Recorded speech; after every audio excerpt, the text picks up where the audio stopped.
क्या बचपन से ही आप वकील ही बनना चाहते थे? वर्तमान की जो मेहनत है वो बहुत ज़्यादा है, काम बहुत करना है। तो प्राइवेट वकील की इनकम अच्छी खासी होती होगी या गवर्नमेंट की?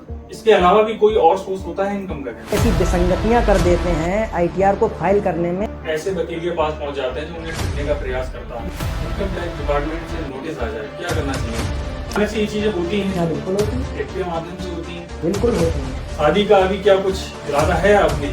कोई भी माँ बाप है तो वो आपके बारे में अच्छा ही सोचेगा। तो एडवोकेट मृदुल कृष्ण सक्सेना जी, वो अपनी सेवाएं HDFC बैंक में as a remedial manager of lead corporate जगत की अंतिम गहराइयों को उन्होंने तराशा। हमारे प्रत्येक एडवोकेट भाई को ऐसा करना चाहिए। रवि सैनी जी कोचिंग में अगर बात करें तो जो वो फ्रेंड सर्किल था वो मतलब एक लाजवाब, रोमांचित, और आज भी क्या शादी करने से टैक्स बचाया जा सकता है? ऐसा मानना कि कोई भी व्यक्ति उस धारा का गलत इस्तेमाल ना करे तो ज़्यादा बेहतर है।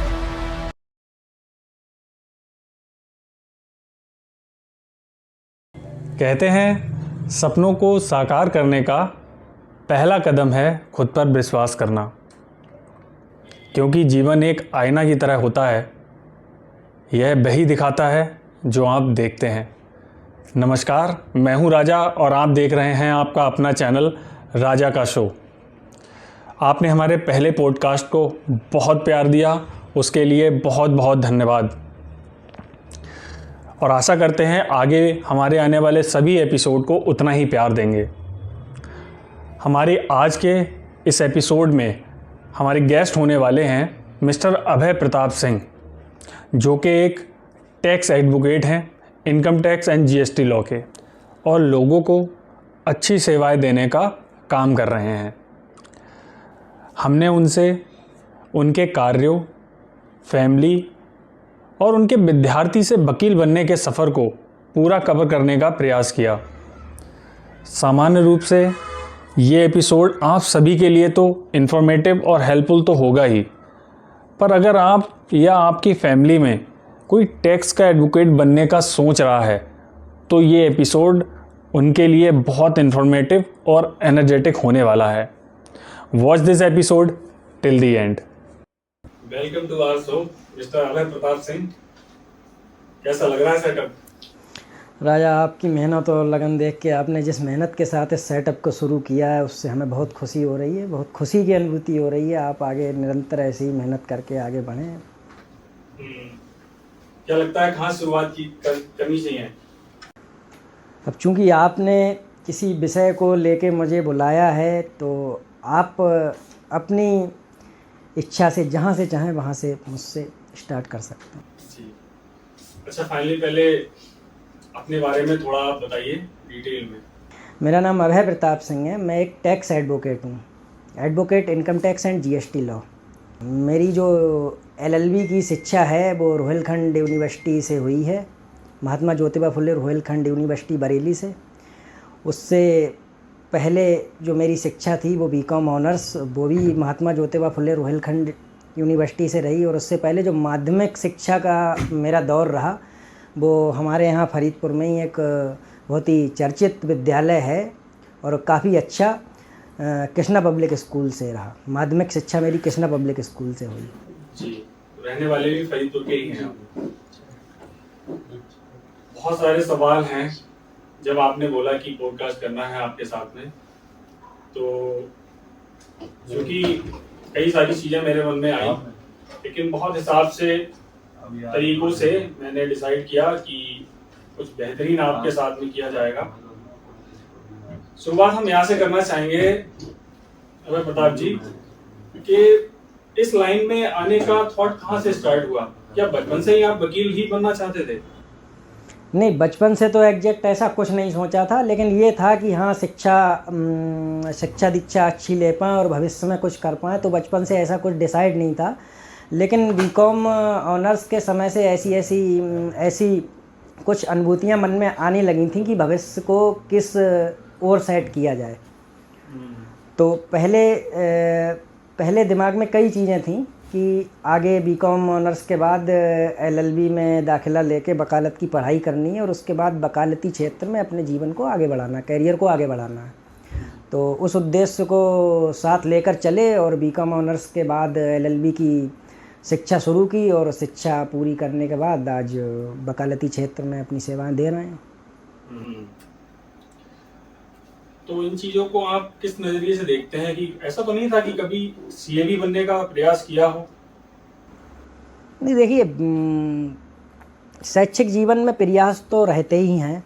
काफ़ी चीज़ों के ऐसे प्रयास रहते हैं कि काफ़ी चीज़ों के प्रयास रहते हैं, लेकिन कभी कभी कुछ चीज़ें हमको ऐसी मिल जाती हैं, कुछ सब्जेक्ट्स, कुछ टॉपिक्स हमको ऐसे मिल जाते हैं, तो वो सब्जेक्ट और वो टॉपिक्स कुछ आपके दिमाग में सेट स्ट्रेटजी बातों को पीछे छोड़ देते हैं और आपको एक नई दिशा में काम करने का अवसर प्रदान करते हैं।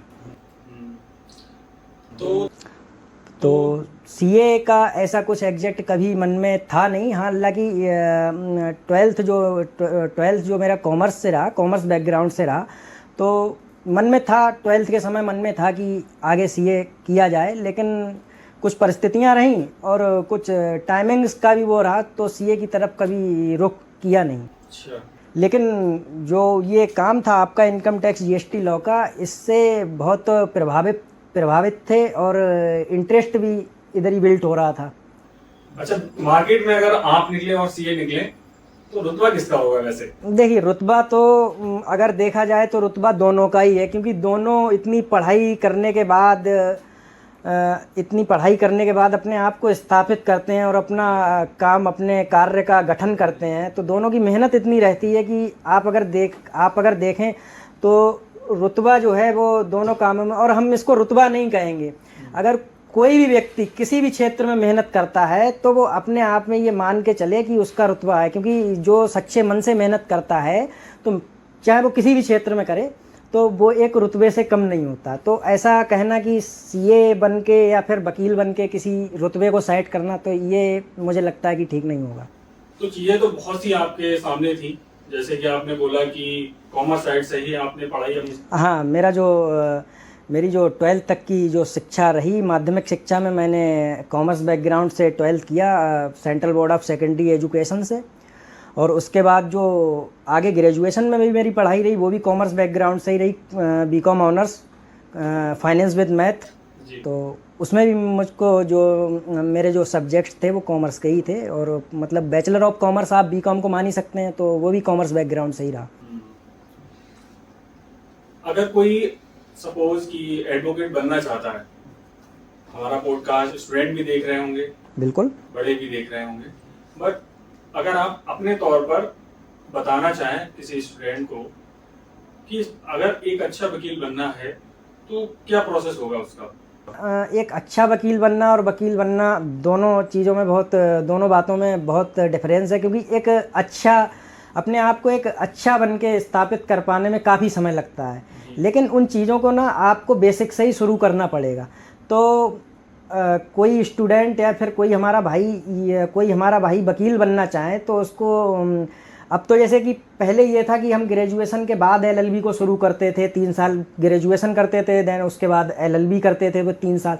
लेकिन अब सरकार ने कुछ ऐसे कोर्सेज शुरू किए हैं, इंटीग्रेटेड कोर्सेज किए हैं, जिनमें आप 12th के बाद से ही एलएलबी में दाखिला ले सकते हैं, जिसमें इंटीग्रेटेड कोर्सेज में आपकी ग्रेजुएशन के साथ लॉ ग्रेजुएशन भी पूरा बीएलएलबी या बीकॉम एलएलबी की कोर्सेज भी कई यूनिवर्सिटीज़ में चल रहे हैं, बीबीए एलएलबी भी चल रहे हैं, तो आप उसको कर सकते हैं। अगर आपकी लाइन जो है कि वकील के तौर पर जा रही है या वकील ही बनना चाहते हैं तो बीएलएलबी है। हाँ, बीएलएलबी, या फिर आप ग्रेजुएशन के बाद एलएलबी कर सकते हैं। पहले तो ग्रेजुएशन के बाद ही एलएलबी होता था तो हमें 6 साल लगते थे, लेकिन आज इंटीग्रेटेड कोर्सेज हमारा 1 साल बचा रहे हैं जी।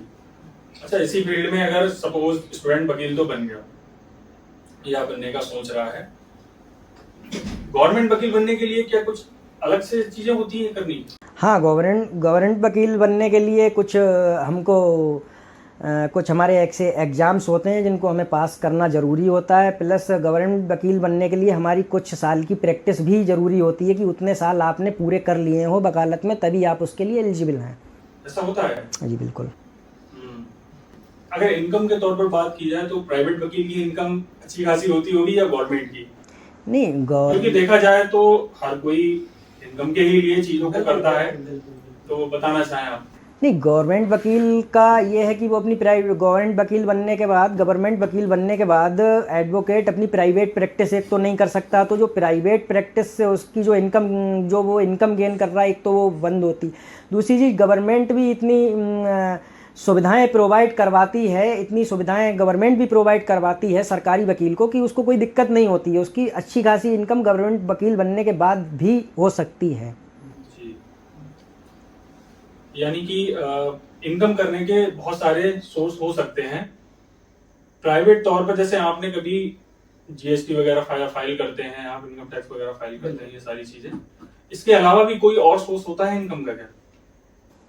नहीं, अगर आप जैसे कि वकील बन के सेवाएं दे रहे हैं तो आपको वकील बन के ही सेवाएं देनी हैं। जी। तो तो आपके क्लाइंट्स जो आएंगे वो उन्हीं सब विषयों को लेके आएंगे जो आपकी वकालत जिन विषयों को टच कर रही है। तो आपकी जो इनकम का सोर्स है वो केवल लीगल सर्विस प्रोवाइड करके ही हो सकता है। उसके अलावा अगर आप कोई काम कर रहे हैं तो उससे अगर आपकी कोई इनकम हो रही है तो वो एक अलग विषय है। लेकिन अगर आप एक एज अ एडवोकेट वर्क कर रहे हैं तो आपकी जो लीगल सर्विस आप प्रोवाइड कर रहे हैं उनसे ही आप एक अपनी इनकम गेन कर सकते हैं। जी, आप अपने इस तरह से ऐसे बता सकें कि वकील बनने के लिए कोई एक बहुत जरूरी बात जो हर किसी को फॉलो करनी चाहिए, क्या लगता है आपको? देखिए राजा, सबसे पहले वकील बनने के लिए सबसे ज़रूरी ये है कि आपको कानून का पालन, जो हमारे अधिनियम हैं, हमारे लॉज हैं, उनका पालन करना आपको सबसे बेहद ज़रूरी है। जी, बेहद ज़रूरी ये हो जाता है कि आप अगर एक एज अ वकील वर्क करना चाहते हैं, सर्विस देना चाहते हैं, तो सबसे पहले आपके लिए ज़रूरी ये है कि आप कानून का पालन करें और अपने क्लाइंट्स को भी ये सलाह दें कि वो कानून के अंतर्गत रह के ही सारे कार्य करें। अब जैसे कि हम आपके साथ में पॉडकास्ट कर रहे हैं तो हमारा उद्देश्य बेसिकली यही रहता है कि हम ऑडियंस को ज़्यादा से ज़्यादा वैल्यू प्रोवाइड कर पाएं। तो देखें, आम लोग अगर इनकम टैक्स भरने का प्रयास करें या भरना चाहें तो उसका एक इफेक्टिव प्रोसेस क्या रहता है? क्योंकि कुछ ज़्यादातर लोग ऐसा करते हैं कि कहीं ऐसे वकील के पास पहुंच जाते हैं जो उन्हें ठगने का प्रयास करता है, उल्टी सीधी बातें बताता है। तो एक एग्जैक्ट प्रोसेस क्या होता है आपके हिसाब से?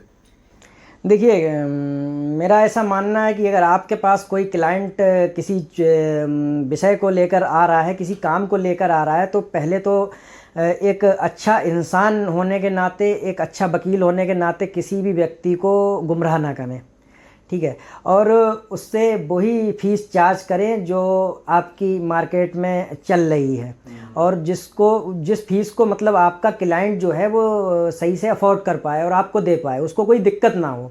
तो मेरा मानना यही है कि हमारे प्रत्येक एडवोकेट भाई को ऐसा करना चाहिए, किसी भी प्रकार का अपने क्लाइंट पे ऐसा बर्डन ना डालें जिससे भविष्य में या उस समय में कोई उसको दिक्कत का सामना करना पड़े। अच्छा, कोई व्यक्ति अगर आईटीआर फाइल करना चाहता है तो उसके बारे में मतलब क्या प्रोसेस रहता होगा? नहीं, गवर्नमेंट ने ऐसी सुविधाएं प्रोवाइड करवाई हैं, इनकम टैक्स पोर्टल खोला है। कोई भी इंडिविजुअल, कोई भी व्यक्ति अगर अपना आईटीआर खुद फाइल करना चाहे तो बिल्कुल कर सकता है। उसमें कोई आपकी वो नहीं लगाई गई है, कोई भी आप बाउंडेशन नहीं लगाई गई है कि आप एक इंडिविजुअल व्यक्ति हैं और अपना खुद से अपना आईटीआर फाइल करना चाह रहे हैं तो आप नहीं कर सकते हैं। आप इनकम टैक्स की वेबसाइट पे जाइए, इनकम टैक्स लॉगिन डालिए, वहाँ जाके आप अपना आईटीआर बिल्कुल फाइल कर सकते हैं। लेकिन कभी कभी ऐसा होता है ना, कुछ लोग ये करते हैं कि खुद फाइल करने में जिनको जानकारियाँ नहीं हैं फिर भी वो उस चीज़ को शुरू करते हैं और कई ऐसी विसंगतियाँ कर देते हैं आईटीआर को फाइल करने में, जिससे बाद में भविष्य में चल के उनको दिक्कतें आती हैं, दिक्कतों का सामना करना पड़ता है। तो मेरी सलाह हर व्यक्ति से यही है कि अगर आप उस विषय के विशेषज्ञ हैं तब तो आप उस काम को करें, वरना आप उसमें खुद से करके कोई ऐसी गलती ना करें जिससे भविष्य में आपको कोई दिक्कत आए। ये तो बात है, इन चीज़ों का विशेष ध्यान रखना चाहिए और जब तक किसी चीज़ की नॉलेज ना हो उसमें इंटरफेयर भी नहीं करना चाहिए। बिल्कुल बिल्कुल नहीं, अगर आपको नॉलेज है तो आप उसको आगे कंटिन्यू कर सकते हैं। गवर्नमेंट ने कोई ऐसी बाउंडेशन नहीं लगाई है कि आपको एक एडवोकेट या एक सीए की ही ज़रूरत है उसको उस काम को करने की। हाँ, उस काम को करने के लिए आपको एक सीए अपॉइंट करना है या एडवोकेट अपॉइंट करना है, ऐसा ज़रूरी नहीं है। अपने आप भी कर सकते हैं अगर आप नॉलेज। लेकिन ये चीज़ें ऑडिट के विषय में कंपलसरी हो जाती हैं कि आपको एक सीए अपॉइंट करने की ज़रूरत पड़ती है। ये तो है।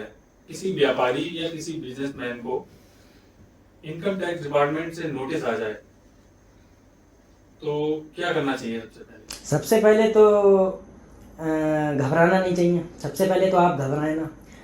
आपको अगर किसी भी प्रकार का कोई इनकम टैक्स डिपार्टमेंट से नोटिस आता है तो जवाब दाखिल करने का भी मौका दिया जाता है, आपको अपनी बात रखने का भी मौका दिया जाता है। अगर आपको चीज़ें समझ में आ रही हैं तो आप आगे खुद कंटिन्यू करिए, वरना आप मेरी सलाह ये है कि आप एक वकील को अपॉइंट करें और उनके थ्रू आप आगे बढ़ें। नहीं, फिर भी अगर सपोज अचानक से ये चीजें होती हैं। हाँ बिल्कुल होती हैं। टिप के माध्यम से होती हैं। बिल्कुल होती हैं। अभी भी हो रही हैं। हाँ बिल्कुल लगातार हो रही हैं। कुछ एक दो अगर आप बताना चाहें तो। नहीं, ऐसे उदाहरण हमारे पास ऐसे उदाहरण कई एक हैं, लेकिन उन उदाहरणों को इस माध्यम से ओपन करना ज़्यादा ठीक नहीं है। कोई अपने स्तर से कोई ऐसी बात जो लोगों तक आप पहुंचाना चाहते हो, ऐसी कुछ बात अगर करना चाहें तो मंच आपका है। नहीं, मेरी तरफ से आपके दर्शकों को, आपके सभी देखने वालों को, चाहने वालों को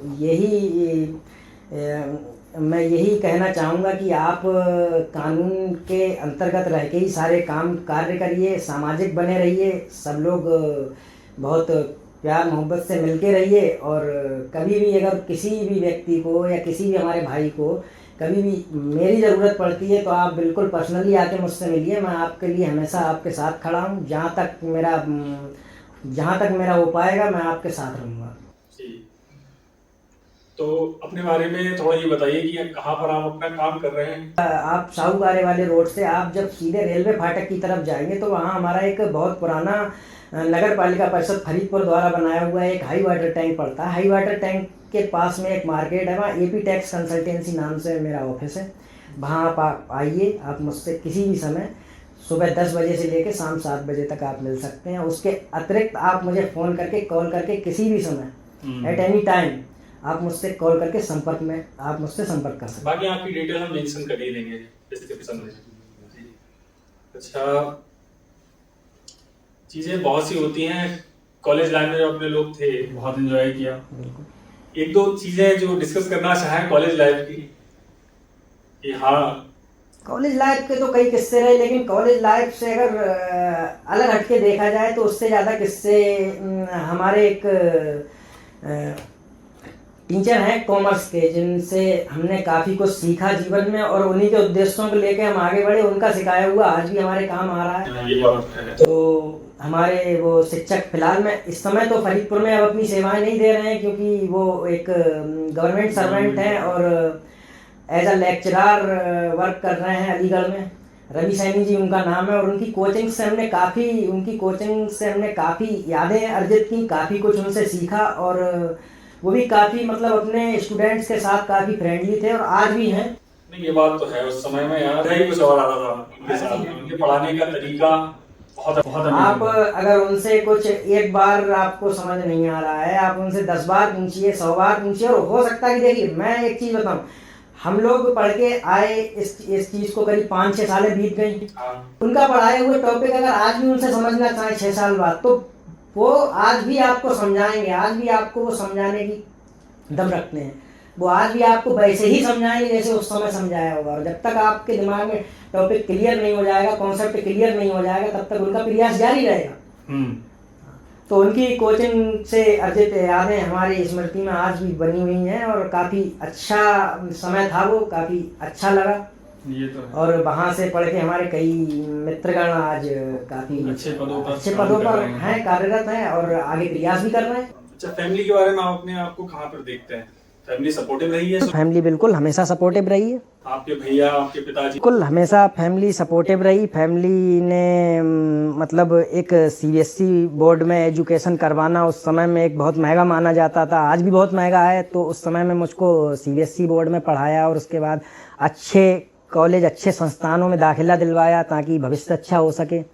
उसके बाद ग्रेजुएशन के बाद भी एक अच्छे संस्थान में ही दाखिला दिलवा के एलएलबी करवाई। और उसके बाद जब हुआ कि अब एक ऑफिस की शुरुआत करनी है तो पूरे ऑफिस का अरेंजमेंट करना, और उस सब में भी सपोर्टिव रहे और आज भी सपोर्टिव है। होना भी चाहिए। हर पेरेंट्स चाहता भी है हमारा बच्चा आगे से आगे बढ़े। एक तौर पर इन्वेस्टमेंट होता है पेरेंट्स का अपने बच्चों पर। आपने रिटर्न अच्छा दिया, उम्मीद भी यही थी। अभी ये तो पेरेंट्स तय करेंगे रिटर्न। ये भी है।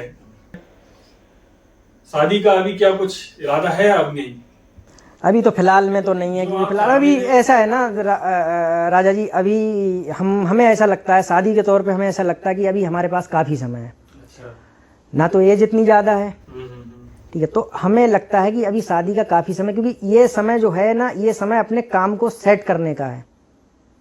इस समय में जो मेहनत हम करेंगे वो ही हमें आगे अच्छे तौर तरीके से जीना और अच्छी लाइफ जीना सिखाएगी। इस समय की मेहनत जो है, वर्तमान की जो मेहनत है वो बहुत ज़्यादा है, काम बहुत करना है। एक पीरियड होता है, इंसान एज को ऐसे देखता है कि यार मैं 25 का हो गया, 30 का हो गया, जो होना था हो गया। आप उसको किस नजरिए से देखते हैं? मुझे लगता है कि एज को अगर आप शादी के नज़रिए से देखते हैं तो ये गलत है, क्योंकि अगर देखिए सबसे बड़ी चीज़ होती है आपकी कामयाबी। आपको जब लगता है कि चीज़ें अब सही हैं, आपको लगता है कि चीज़ें अब सही हैं, मेरे जीवन में जो भी चीज़ें चल रही हैं सही हैं और भविष्य में भी हम इनके साथ आगे चल पाएंगे, तब आपको शादी के लिए आगे बढ़ना चाहिए, ठीक है। लेकिन जिस समय में आप मेहनत कर रहे हैं, जिस समय में आप चीज़ों को जोड़ रहे हैं, उस समय में बीच में मेरा ऐसा मानना है कि उस समय बीच में अपना माइंड जो है वो दो तरफ ना ले जाके केवल एक तरफ सेट करके रखें तो वो ज़्यादा बढ़िया। कहीं ना कहीं ठीक ही कह रहे हैं। जब चीजें अपने आप को लगे कि हाँ हर चीजों को हम हाँ, अच्छे से बिल्कुल। मैनेज कर सकते, तब ये क्योंकि दाम्पत्य जीवन, वैवाहिक जीवन काफ़ी समय मांगता है, ठीक है, काफ़ी समय मांगता है और काफ़ी ऐसी चीज़ें होती हैं जो अगर आप संपन्न नहीं हैं तो उस जीवन को सही से जी पाने में मेरे ख्याल से आप विफल कहीं ना रहेंगे। कहीं आप यही कहना चाहते हैं कि जब तक आप सेटल ना हो, हाँ बिल्कुल, तब तक प्रयास ना करें। वो क्या करें जिनको घर की जबरदस्ती से इन चीजों से गुजरना पड़ता है? कोई भी माँ बाप है तो वो आपके बारे में अच्छा ही सोचेगा, तो उन्होंने अगर कुछ चीज़ ऐसी सोच के रखी है तो मुझे ऐसा लगता है कि आपको अपने माँ बाप की बात माननी चाहिए। क्या शादी करने से टैक्स बचाया जा सकता है? देखिए राजा जी, ये बड़ा मतलब आपका फनी क्वेश्चन है, लेकिन प्रैक्टिकल है बिल्कुल। आयकर अधिनियम की एक धारा है, धारा 56, वो ये कहती है कि शादी में आपको रिश्तेदारों से मिले जो उपहार हैं उन उपहारों की कोई टैक्स गणना नहीं की जाएगी, उससे आपको छूट प्राप्त होगी। लेकिन मेरा ऐसा मानना कि कोई भी व्यक्ति उस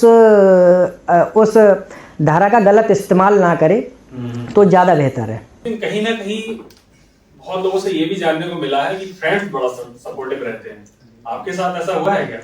देखिए, हमने अपनी शिक्षा जहाँ भी की, हमें काफ़ी ऐसे फ्रेंड्स मिले और आज भी टच में हैं और आज भी उनसे मिलना जुलना होता है और सब कुछ वैसा ही है।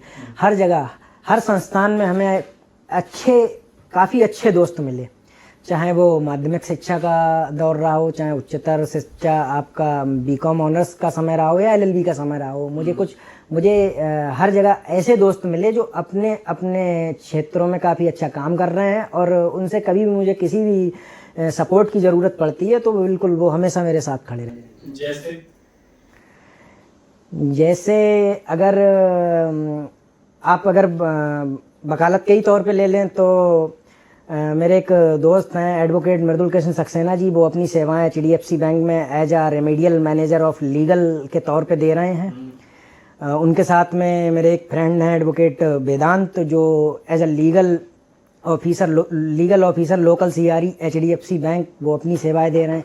एक मेरे बहुत LLB के समय में बहुत घनिष्ठ मित्र है और आज वो जिला सत्र न्यायालय बरेली में अपनी सेवाएं दे रहे हैं, एडवोकेट हरदयाल। काफ़ी अच्छी कानून पे काफ़ी अच्छी पकड़ रखते हैं वो एडवोकेट ब्रह्मजीत। और हमारे मतलब जो अगर एक गुरु के तौर पे माना जाए कि वकालती जीवन में आप अपना गुरु किसे मानते हैं, तो वकालती जीवन में मैं आपको बताना चाहूँगा कि मैंने भी करीब 8 से 10 महीने जिला सत्र न्यायालय बरेली में एडवोकेट अवनींद्र सिंह छोटू भाई, जो अभी कुछ दिन पहले दिवंगत हो गए, हमारे बीच नहीं है, उनके चैम्बर पे मैंने काम को सीखा था। कॉर्पोरेट सेक्टर के वो एडवोकेट थे, काफ़ी बड़े एडवोकेट थे। बरेली में नाम था काफी। बरेली में नहीं, अगर देखा जाए तो उनका काम स्टेट लेवल पे रहता था, पूरे स्टेट लेवल पे उनका काम था। काफ़ी बड़े कॉर्पोरेट जगत की अंतिम गहराइयों को उन्होंने तराशा। अच्छा। इतने अच्छे वकील थे, तो उनका मतलब एक जूनियर रहना मेरे लिए बड़ा सौभाग्य की बात रही। और उसी चैम्बर से अगर देखा जाए तो हमारे बड़े भाई परम आदरणीय एडवोकेट सौरभ यादव जी, जो मेरे साथ हमेशा खड़े रहते हैं और मेरे सीनियर हैं, गुरु भाई हैं। अब बीकॉम के समय में अगर देखा जाए तो काफ़ी ऐसे मित्र रहे, बहुत लंबा फ्रेंड सर्कल रहा, लेकिन जो भी मुझे दोस्ती के तौर पे मिला वो काफ़ी अच्छा रहा, काफ़ी सपोर्टिव रहा और काफ़ी बहुत सारी यादें हैं। और रवि सैनी जी के कोचिंग में अगर बात करें तो जो वो फ्रेंड सर्कल था जी, वो मतलब एक लाजवाब, रोमांचित और आज भी वैसा ही। लेकिन मेरे सारे मित्र हमेशा सपोर्टिव रहे, हमेशा साथ में खड़े हैं और ऐसी आशा करता हूँ कि हमेशा साथ में रहेंगे और उनको कभी भी मेरे साथ की अगर जरूरत पड़ेगी तो मैं भी उनके साथ। चलिए, उम्मीद करते हैं ऐसा ही रहे, एक दूसरे का साथ हमेशा देते रहें। और काफी कुछ आपसे जानने को मिला। ये पॉडकास्ट सच में इंफॉर्मेटिव रहा होगा, उम्मीद करते हैं। हमें भी बहुत अच्छा लगा, बहुत आपका ये सेटअप देख के, आपकी मेहनत देख के हमें भी आपकी आगे आने वाली समय के लिए बड़ा मंगल कामनाएं हम करते हैं। ऐसा स्नेह बना के हमेशा के लिए रखते हैं कि आप बहुत आगे बढ़ें। आपके पॉडकास्ट जितने भी आप भविष्य में भी आप आगे पॉडकास्ट करें वो काफ़ी अच्छे जाएं और काफ़ी अच्छे लोगों के साथ आप रूबरू हों। आने वाले साल में 2-3 साल में मैं जहाँ तक देख पाता हूँ आपका काम काफी अच्छा और प्रशंसनीय रहा है मार्केट में। उम्मीद करते हैं आगे भी रहेगा। बहुत धन्यवाद। बट आशा यही करते हैं कि आप अपने उन्नति के पथ पर अग्रसर होते रहें, हर कामों में आपको उन्नति मिलती रहे और आप हमारे पॉडकास्ट में आए उसके लिए बहुत बहुत धन्यवाद। बहुत धन्यवाद। थैंक यू सो मच इस एपिसोड को पूरा देखने के लिए। उम्मीद करता हूँ ये एपिसोड आपको बहुत इन्फॉर्मेटिव और एनर्जेटिक लगा हो। आपने मेरी पहले वीडियो की जो मिस्टेक्स नोटिस की थी और मुझे कमेंट में बताया था, सीरियसली उनसे मुझे बहुत हेल्प मिली और उन चीज़ों को सुधारने का प्रयास भी किया। आगे से भी अगर आप मेरी जो भी मिस्टेक्स नोटिस करें तो उनको कमेंट में ज़रूर बताएं। और हाँ, अगर आप ऐसे किसी व्यक्ति को जानते हैं जिनके बारे में लोगों को सच में जानना चाहिए तो आप मुझे इंस्टाग्राम पर मैसेज कर सकते हैं। हम प्रयास करेंगे उनके साथ पॉडकास्ट करने का। बहुत जल्द मिलते हैं एक नए गेस्ट से। तब तक के लिए स्वस्थ रहिए, खुश रहिए और दूसरों को खुश होने की वजह भी दीजिए। Thank you.